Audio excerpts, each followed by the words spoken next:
সুপ্রিয় দর্শক মণ্ডলী, আসসালামু আলাইকুম।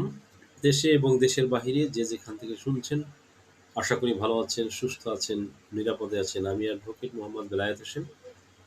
আপনাদের সবাইকে জানাই লিগ্যাল নলেজের পক্ষ থেকে প্রীতি ও শুভেচ্ছা। সুপ্রিয় দর্শক মণ্ডলী, ইদানিং দেখা যায় যে অনেকেরই এনআইডি কার্ডের নতুন নতুন সমস্যার উদ্ভব হচ্ছে। কারণ এই ভোটার হালনাগাদ যারা করছে তারাও কিন্তু এই অল্প শিক্ষিত, অর্ধশিক্ষিত লোক দিয়ে এই কাজগুলো করার কারণে এরা দেখা গেছে যে আপনি ঠিকঠাক মতো নাম-ধাম, জন্ম তারিখ, পিতামাতার নাম, ঠিকানা সবকিছু দিয়ে আসার পরেও তারা কম্পিউটারে এন্ট্রি দেওয়ার সময় তারা ইচ্ছাকৃত হোক বা অনিচ্ছাকৃত হোক এই ভুলগুলো করে থাকে।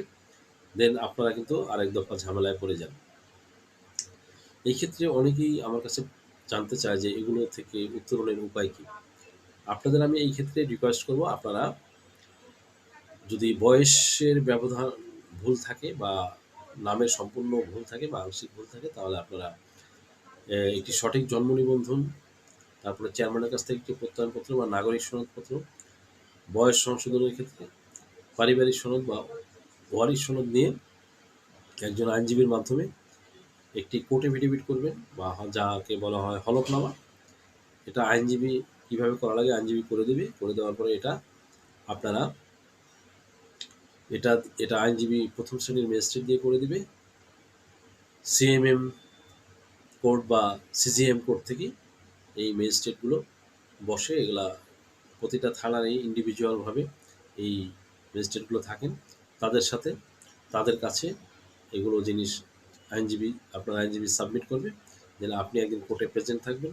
প্রেজেন্ট থাকার পরে দেন আপনার কাজ হয়ে যাবে। আইনজীবী আপনার এটা সাবমিট করার পরে ম্যাজিস্ট্রেট আপনাকে দেখবে এবং আপনার ছবির সাথে মিলাবে এবং আপনার ইচ অ্যান্ড এভরিথিং ইনফরমেশনগুলো মিলিয়ে আপনাকে একটি এফিডেভিট করে দেবে। এই এফিডেভিটটি তখন একটি সরকারি দলিল হয়ে যাবে এবং এটির মাধ্যমে এবং আপনার আনুষঙ্গিক যে ডকুমেন্টস থাকবে সেগুলো স্ক্যান করে আপনি যখন আপনার নিজের মোবাইল নাম্বার দিয়ে আবেদন করবেন, দেখবেন যে কিছুদিন পরে আপনার মোবাইলে মেসেজ এসেছে এবং আপনার এই এনআইডি কার্ডের বা জাতীয় পরিচয়পত্রের এই ভুলগুলো, যে কোনো প্রকারের ভুল, যত বড় ভুলই হোক না কেন, এই বর্তমান তত্ত্বাবধায়ক সরকার, অন্তর্বর্তীকালীন সরকার, ইউনূস সরকার এই কাজগুলোর দ্রুত রেমেডি দিচ্ছে, প্রতিকার দিচ্ছে। দ্যাটস ওয়াই আপনাদের যদি এই জাতীয় কোনো প্রবলেম থাকে, আপনারা স্ক্রিনে দেওয়া নাম্বারে যোগাযোগ করতে পারেন। আমরা আপনাদের করে দিতে পারবো। সো আজকের মতো এখানে শেষ করছি।